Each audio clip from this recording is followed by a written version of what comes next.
Sur les 2 dernières années, ça a été un certain parcours. Le moment, en fait, je pense, où Marc et moi, on s'est rencontrés, donc on est potes depuis un certain temps, et puis juste voilà, on prenait le café, le thé et des gâteaux ensemble chez toi. Hein.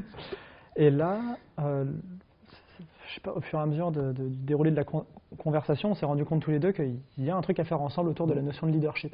Et je pense le fait que je me suis autorisé à d'ailleurs même prononcer ce mot leadership, je pense que c'était le début d'une grosse prise de conscience chez moi d'une part de ma réalité et de la réalité du monde sur laquelle j'étais plutôt en rejet, de dire ah non, le leadership ça évoque la verticalité et la hiérarchie et les chefs et tout ça, et ça, je veux plus de ça dans ma vie, quoi, c'est fini. Je pense que j'avais vraiment développé une allergie à ça et je voulais plus en entendre parler, d'où d'ailleurs l'école dynamique est une école démocratique où je revendiquais même qu'un enfant de 10 ans, il a le même pouvoir que moi au final, il a le droit de vote et tout ça, et on prend nos décisions ensemble, on collabore, il n'y a pas de chef, on a tous le même pouvoir, etc. Et j'étais beaucoup dans l'égalisation du pouvoir, quoi, dans les groupes. Voilà, j'étais un fervent défenseur d'ailleurs du référendum d'initiative citoyenne, je disais que allez, on doit refondre notre démocratie globalement, machin, tout ça, rien ne marche. Et j'étais devenu comme une sorte de... presque, c'était assez dogmatique, et c'est pour ça que j'allais dire une sorte d'ayatollah de l'horizontalité et de la démocratie, quoi. Et pour dire que l'histoire de l'éco-village de Pourgue, d'ailleurs, j'étais tellement allé loin dans cette démarche que quand j'ai initié ce projet, j'ai directement dit dès le premier jour, mais moi je ne suis pas le fondateur, il n'y a pas de pouvoir ici, en fait, c'est le groupe qui va se former, ça va voilà, tout va s'auto-déterminer en fait. Donc même les personnes qui entrent dans le projet et qui font partie de l'équipe, j'ai dit ce sera de l'auto-sélection et de l'auto-élimination si tu sens qu'en fait tu n'es pas pertinent pour être dans le projet. Confiance totale en l'individu qui est pertinent pour faire ses choix, tout ça, et que le groupe s'auto-forme comme ça d'une manière un peu, voilà, sans exercice d'un quelconque pouvoir. Donc ça c'est une illustration pour dire à quel point j'en étais arrivé là. Et puis, bon, je vais passer l'histoire de toutes les tensions et toutes les souffrances que ça a pu générer dans le groupe, le fait d'être autant dans le déni de cette notion de différence de rang, de privilège, de pouvoir dans le groupe. C'est-à-dire qu'il y avait comme un phénomène d'effacement et de déni et d'invisibilisation des dynamiques de pouvoir, et c'est hyper dangereux de faire ça dans un groupe. Voilà, comme ça, vous êtes prévenus, c'est dit. Ne le faites pas chez vous, comme ils disent. C'est très dangereux. En fait, le thème de comment avoir l'idée, c'est pas d'éliminer le pouvoir, c'est d'avoir un rapport de plus en plus sain et d'utiliser le pouvoir de manière saine. Et ça, si on invisibilise l'existence même des relations de pouvoir, on peut être sûr qu'il y a des choses assez malsaines qui vont émerger à droite à gauche. Et notamment, alors il y a eu un gros truc qui est arrivé à Pourgue, et là ça a été vraiment l'aboutissement ultime de cette prise de conscience où il y a besoin. Donc la grosse prise de conscience que j'ai traversée, c'est l'équilibre entre la dimension horizontale et la dimension verticale. La dimension verticale qui est le fondateur, le leader, qui pose par exemple une raison d'être bien définie à laquelle les gens viennent se raccorder, qui forme une équipe, qui au début exerce les responsabilités qui lui incombent du fait qu'en fait il initie le projet, et peu à peu la gouvernance partagée c'est quoi ? C'est je vais distribuer le pouvoir. Donc ça c'est la partie horizontale, et je vais être dans un élan sincère de démocratie, de concertation et de participation de tous, et c'est ça qui crée la dimension horizontale. Voilà. Et cette prise de conscience qui a eu lieu, du coup, qui vraiment a fini par être incarnée, là, au début on était un peu dans la théorie du leadership pendant un certain temps, en tout cas à mon niveau, et là où ça s'est incarné, c'est à l'issue d'un conflit finalement qui était là depuis le début à l'éco-village de Pourgue, qui étaient les grosses inégalités en termes d'engagement dans le projet. Donc il y avait 4 ou 5 personnes qui à fond co-portaient le projet, et puis après d'autres qui étaient plutôt en contributeurs et qui faisaient plein de choses et tout ça, mais où les porteurs, ceux qui portaient la charge mentale, la responsabilité ultime et tout ça, se sentaient un peu seuls. Du coup on a traversé un cercle restauratif qui est notre manière de traiter les conflits, on a beaucoup dialogué là-dessus. Et puis, à l'issue de ce cercle restauratif, où pendant 2 plus 2 jours, où le groupe s'est quand même réuni et on a quand même bien travaillé, d'ailleurs c'est toi, merci Marc, qui a facilité le deuxième cercle restauratif, le premier c'était Michael Boutin, mb13.org pour ceux qui veulent se former au cercle restauratif. Petit placement de produits qui ne nous rapportent rien au passage. Oui, donc à l'issue de ce cercle restauratif, donc il y a un plan d'action toujours à l'issue des cercles restauratifs. Et là, l'action que j'ai menée donc avec mes collègues ici, Maëva et Adrien, ça a été, ok, en fait ce qu'on va faire, c'est qu'on va vraiment visibiliser l'ensemble des rôles que chacun joue dans cette organisation, et on va les organiser d'une manière à dégager des pôles qui sont cohérents, des pôles d'activité, comme le pôle autonomie et biodiversité, le pôle éducation, le pôle aménagement et construction, le pôle accueil et stage, etc. Et on a fini par lister 9 pôles. Et on s'est rendu compte que, en fait, de fait, il y a justement un leadership qui avait été invisibilisé de fait de ce dogme de l'horizontalité, mais que de fait, certains pôles manquaient d'un leadership vraiment conscient et cohérent, mais d'autres étaient clairement portés en fait par une personne qui portait la charge mentale de ce pôle. Et donc on les a indiqués. Ben voilà, en fait, on a des leaders en fait dans cette organisation. Il y a un tel et un tel et un tel. Et à l'issue de cette expérience, on s'est dit, ok, est-ce qu'on a envie de rester comme ça avec 4 ou 5 personnes qui sont en train de prendre tous les leads, ou on a envie de transformer notre organisation? Donc évidemment, on avait envie de transformer notre organisation et mieux répartir la charge, mieux distribuer le leadership et empouvoirer davantage certaines personnes qui avaient un peu du mal à trouver leur place. Du coup, s'en est suivi un processus que j'ai organisé. Je m'étais inspiré de choses que j'ai vues dans le réseau national des écoles démocratiques et qui viennent de la sociocratie, donc qui s'appelle les élections sans candidats. Et ça a merveilleusement bien marché pour nous, vraiment un processus d'intelligence collective qu'on n'avait jamais expérimenté. Au bout de 5 ans, on le tente, et ça donne des résultats très surprenants, des personnes qu'on n'attendait pas du tout en fait, à certains endroits, des personnes qui étaient vraiment très peu investies, qui ne s'attendaient même pas à prendre un lead et qui étaient plutôt venus en spectateur à la base. Mais voilà, on a nommé nos 9 leaders des 9 pôles, plus une personne qui est réellement une 10e leaduse et qui vient en soutien à 2 pôles principalement. Donc on est passé d'une charge mentale portée par 4 ou 5 personnes à 10 personnes du simple fait qu'on a assumé qu'il existe une dimension verticale dans cette organisation qu'il convient de visibiliser et de distribuer. Et de ce fait-là, on a vraiment mis fin à, j'ai envie de dire, un quinquennat de souffrance à plus ou moins bas bruit, un peu répandu dans toute l'organisation, à quelque chose qui a vraiment clarifié les choses, de comment est structurée l'organisation, d'ailleurs à qui parler de quoi et à qui se référer pour quelle chose. Donc bref, ça a permis de dénouer énormément de choses. Et finalement, il a été très sain de revenir à une certaine notion de hiérarchie en conscience, mais pas avec les écueils qui viennent avec les hiérarchies, qui sont les abus de pouvoir, les favoritismes, les trucs un peu pourris, la mauvaise ambiance du chef un peu contrôlant qui vérifie, bon alors où est-ce que tu en es, quand est-ce que tu me livres le machin que tu m'avais... etc., etc.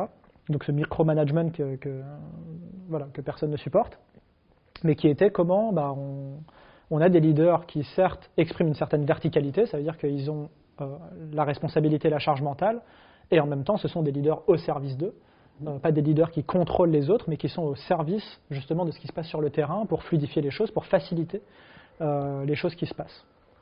On pourrait dire que c'est des rôles de coordination générale. Et toute cette expérience, en conclusion, ça m'a permis, moi, à mon niveau, en fait, d'assumer beaucoup plus ma verticalité, de dire, ok, en fait, le leadership authentique, c'est aussi être beaucoup plus au contact de ce que je veux, de ce que je ne veux pas.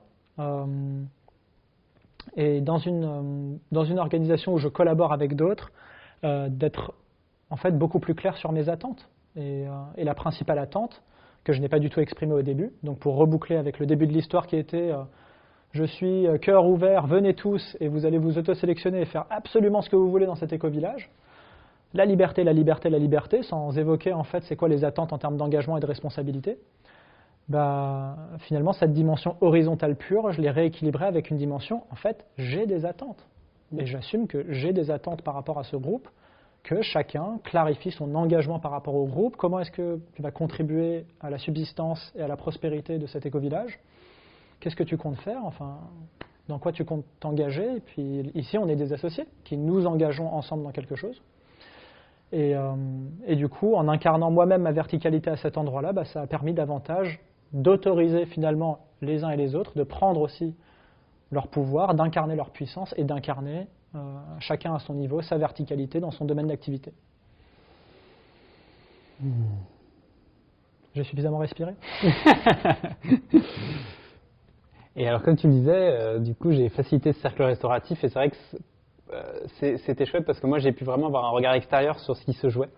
Et, et le fait qu'on ait fait vraiment émerger cette notion de leadership authentique dans nos discussions, au début j'avais senti que ça pouvait générer des tensions à Pourg parce que justement toi tu assumais plus ta verticalité et en même temps il y en avait que j'avais l'impression qu'ils le vivaient plus comme qu'est-ce qui prend en fait à Racine d'un coup il devient un peu chef, qu'est-ce qui se passe?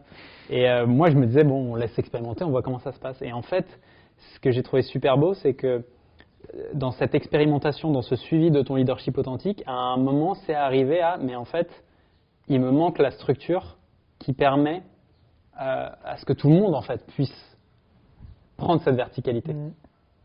Et c'est ça que j'ai trouvé génial, c'est que donc un des résultats, enfin une des prises de conscience que vous avez eues dans ce fameux cercle de restauratif pour restaurer le lien entre vous, c'est on va mettre en place une structure, un Excel où on répartit les rôles, on visibilise qui est le plus pertinent dans quel rôle, etc. Et donc là, c'est vrai que maintenant, je trouve, c'est beau de voir que y a beaucoup plus de gens justement qui sont leaders authentiques et qui sont pleinement expérimentés justement leur leadership. Et je n'ai entendu personne critiquer quoi que ce soit par rapport au fait qu'il y en ait un qui prenne trop de lead ou pas assez en fait. C'est beaucoup plus fluide. Donc ça, c'est vrai que ça a été très beau à voir pour moi de l'extérieur. Et si je dis ça, c'est aussi que quand on suit notre leadership authentique, parfois on peut faire des erreurs. Et en fait, parfois, tout le monde peut même nous reprocher de faire des erreurs. Mais en fait, le fait que je trouve que tu es persévéré, à un moment, ça a amené justement un truc authentique pour l'ensemble du collectif. Et ça, c'est vraiment beau à voir. Ouais, et puis ce qui est génial avec cette expérience, c'est que là, pour le coup, vous qui cherchez probablement des outils et des processus qui sont transposables dans votre réalité, en fait. Enfin, c'est bien beau l'éco-village de Pourg, mais est-ce que c'est applicable ailleurs? Alors, Pourg, du coup, c'est un laboratoire d'expérimentation et c'est pas forcément à prendre dans un ensemble et puis copier Pourg ailleurs. Mais par contre, il y a des processus comme celui-là, qui sont la visibilisation des rôles, la catégorisation en pôles, l'organisation de l'élection des leads. Ça, c'est des choses maintenant, d'ailleurs, que j'ai déjà accompagné dans un autre collectif et qui marche vraiment super bien et qui a vraiment connu la même histoire, quoi, ce truc de déni de la dimension verticale et tout ça. Et puis, et je les ai accompagnés dans leur prise de conscience, au rythme qui leur convient, évidemment. Et du coup, c'est des choses qui sont directement transposables dans d'autres projets. Donc, si vous sentez que vous vivez dans votre collectif une expérience un peu similaire, sachez qu'il y a un processus et qu'il y a une issue possible à ce genre de situation. Et c'est vrai que dans les entreprises que j'accompagne, c'est hyper important justement d'amener ce genre d'outil, mais effectivement de l'amener avec une certaine posture parce qu'il n'y a pas que l'outil qui fait que ça marche. Et donc toi, tu vas dans des collectifs, moi plutôt dans des entreprises, et puis juste à Pourg, en fait, on voit que petit à petit, au-delà des outils, il y a des postures, il y a les gens, ils incarnent quelque chose, d'où l'importance de cette notion de leadership authentique, qui est pour nous presque une sorte d'état d'esprit, c'est cette posture finalement, qui permet que même si ça passe par des erreurs, même si ça passe par des tensions éventuelles, à un moment ça va aboutir, parce que chacun, quelque part déjà, assume sa souveraineté propre par rapport à sa propre vie. Et c'est le début d'assumer des verticalités aussi au sein d'un collectif, mais ça commence par soi, pour que ça puisse vraiment être pertinent. Et si tout le monde fait semblant d'ignorer sa verticalité, son pouvoir, du coup, on est dans un truc branlant où en fait, il y a des enjeux de pouvoir, mais qui ne sont pas conscientisés, donc c'est que des tâches aveugles, et ça part vite en live. Et un exemple que je voulais rebondir aussi, qui était intéressant par rapport à tes derniers projets, c'est que le leadership authentique, il peut impliquer une verticalité qui est plus ou moins forte, pour une même personne en fait selon les projets. Et donc tu m'avais parlé du dernier projet que tu as lancé où là justement tu vas assumer un rôle beaucoup plus vertical. Et moi c'est quelque chose que je vis dans mes accompagnements d'entreprise où en fait ce que je fais c'est que je m'adapte toujours à la personnalité du leader. Il y a des leaders qui sont très top-down, donc descendants, très hiérarchiques. Il y en a d'autres qui sont au contraire beaucoup plus dans l'horizontalité. Mais dans les deux cas, l'idée c'est de partir de leur leadership authentique pour créer quelque chose de pertinent. Et pour une même personne qui fait différents projets, du coup, ça peut être différentes structures qui vont être pertinentes. Et du coup, peut-être tu peux dire deux mots sur. Bien sûr. Alors, déjà, j'ai appris de mes erreurs. Et puis, j'ai vu que dans le début d'un projet, quand quelqu'un fonde un projet, donc là, en l'occurrence, moi, qui fonde un mouvement de désobéissance civile qui s'appelle Enfance Libre, donc peut-être que ça peut un peu surprendre parce que j'ai l'air sympa comme ça. Et je le suis, vraiment. Et on peut être très sympa et faire de la désobéissance civile. Et en fait, très rapidement, donc il y a une mailing list comme ça de 400 personnes qui suivent ça. Et je leur ai annoncé, voilà, avec mon épouse, on passe à la vitesse supérieure là-dedans. Et ça y est, on fonde une organisation, il va y avoir quand même plusieurs rôles à assurer et tout ça. Et je vous annonce la couleur dès le départ, enfin je vais assumer en fait la responsabilité de la coordination générale avec une gouvernance plutôt verticale, où c'est moi qui tranche les décisions quand il y a du conflit, où effectivement si dans l'inclusion et l'exclusion de certaines personnes, c'est moi qui prendrai ce genre de décision. Et la distribution des rôles, c'est moi qui assurerai l'élaboration de la structure, la conception, la distribution des rôles aux personnes qui vont bien, sur la base de vous me partagez vos motivations et les compétences que vous avez, et puis après je verrai si je vous donne le rôle ou pas. Et donc il peut avoir l'air en fait assez classique et vertical comme organisation, sauf que j'ai tout un bagage derrière qui fait qu'il y a cette dimension horizontale qui est présente en moi automatiquement aussi en fait. Et pourquoi est-ce que c'est pertinent donc pour Enfance Libre d'avoir autant de verticalité? Donc déjà c'est parce que c'est naissant, c'est le tout début, et moi étant la personne source qui suis connectée à l'histoire et à la racine de ce projet, ça fait 5 ans qu'on réfléchit à cette démarche de désobéissance civile avec Marjorie, et voilà, enfin, il y a une longue histoire derrière ça, c'est moi qui suis le porteur de cette histoire, et pour honorer cette histoire, il y a besoin que dans les débuts d'un projet, ce soit moi qui incarne les valeurs, la raison d'être du truc, et qui fait les grands choix. Et après, au fur et à mesure, on verra. Plus tard, quand je sentirai intuitivement que ça y est, là c'est le moment de davantage distribuer le leadership, on verra plus tard. Donc ça c'est une raison, et une autre raison c'est l'échelle de temps. Et qu'est-ce que fait cette organisation? En désobéissance civile, on a quand même besoin d'une organisation assez réactive, qui va pouvoir faire des choix assez rapides, et on ne va pas comme ça délibérer pendant super longtemps, est-ce qu'on le fait, ce post Facebook ou pas, parce qu'il y a un contenu peut-être qui pourrait nous desservir, et en même temps, voilà, on pourrait débattre pendant des heures et organiser un conseil là, voilà, qui parlemente et qui vote à la fin et tout. On n'a pas le temps pour ça, on a chacun nos vies et tout ça, et on fait tout ça à côté d'ailleurs, et on ne va pas commencer à créer un collectif qui expérimente de la démocratie dans un truc comme ça. Et donc pour moi, ce serait inapproprié franchement d'avoir on va dire des organes de décision démocratique sur ce genre de choses. Donc voilà, finalement la jeunesse du projet et ce que ce projet essaye d'accomplir sont deux critères assez importants pour finalement élaborer une gouvernance sur mesure. Donc en tant que, si vous êtes fondateur d'organisation, je vous invite vraiment à questionner en fait de quel genre de gouvernance votre organisation a besoin, de faire le truc dans ce sens-là, et pas avoir une théorie de la gouvernance que, paf, vous allez plaquer sur votre projet, ce que j'ai pu faire par le passé et qui m'a desservi. Et c'est pour ça que fondamentalement, nous, focaliser sur le leadership authentique, c'est un peu focaliser sur cette constante. Là, toi, dans tes deux projets, tu pars de ce leadership authentique, mais après, dans sa manifestation concrète, finalement, dans certaines situations, avec certains types de personnes, pour certains types de missions, ça va se manifester de différentes façons. Et donc, voilà, pour nous, de focaliser sur le leadership authentique, c'est le moyen de focaliser sur ce qui est le plus pertinent. Parce que si on focalisait que sur certains outils du vivre ensemble, dans certaines situations, ça marche, dans d'autres, ça ne marcherait pas. Si on focalise sur certains types d'individus, ça marche dans certaines situations, ça ne marche pas dans d'autres. Et donc, le leadership authentique, c'est vraiment ce qui permet à chacun de vraiment gagner sa souveraineté sur sa vie. Bon, je ne sais pas pour toi, mais je me suis senti particulièrement passionné dans cette vidéo. Je ne sais pas si ça s'est vu. Ça s'est vu. J'espère que ça vous a passionné autant que ça m'a passionné, que vous avez bien suivi, que vous nous avez bien suivis jusqu'ici. Donc, c'est la fin de l'épisode 3. Ouais, c'est la fin de l'épisode 3. Donc, épisode 4, ce sera sur notre proposition, sur ce qu'on propose tous les deux, de vivre à l'éco-village de Pourgues, parce qu'on organise des stages ici. On en organise un chaque année, qui s'appelle Leadership Authentique, qui s'appelle Incarner un leadership authentique. Et puis, on va détailler un peu ce qu'on propose pour accompagner des personnes qui sont désireuses de vivre un parcours un peu similaire dans l'état d'esprit. Évidemment, le leadership authentique, ce n'est pas une sorte de processus, c'est un état d'esprit profond. Et donc, ce sera vivre certaines expériences qui vous permettront de cheminer là-dessus.